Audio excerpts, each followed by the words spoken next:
এই মহিলাটার মুখ খুব বড় ছিল। বাস্তবে সে একটা পেতনি ছিল। যখন সে তার মুখ খোলে তার মুখ অনেক বড় হয়ে যায়। পেতনিটা একটা ছেলেকে ধরে নিয়ে আসে আর ছেলেটার হাত পা অনেকগুলো পেতনি ধরে আর তার কানে জাদুই ওষুধ ঢেলে দেয়। এটা এমন একটা ওষুধ ছিল মানুষকে ইঁদুর বানিয়ে দেয়। এই ওষুধের প্রভাবে ছেলেটার পুরো শরীর কাঁপতে লাগে, যেটা দেখে পেতনিগুলো খুশিতে হাসতে লাগে।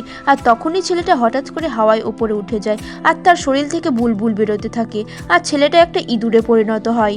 আর যখন সে নিচের দিকে পড়তে থাকে তখন তার শুধু কাপড় পরেছিল আর ওখান থেকে একটি ইঁদুর টলটে টলটে বেরিয়ে আসে। পেতনিতে আর একটা ছেলেকেও ইঁদুর বানিয়ে দেয় আর ছেলেটা যখন পালাতে যাচ্ছিল তখন তাকে ধরে নেয় আর একটা হাতুড়ি দিয়ে মারতে যায়, কিন্তু ভুল করে হাতুড়িটা তার হাতেই লাগে আর সেই সুযোগে তারা পালিয়ে একটা পাইপের মধ্যে ঢুকে যায়।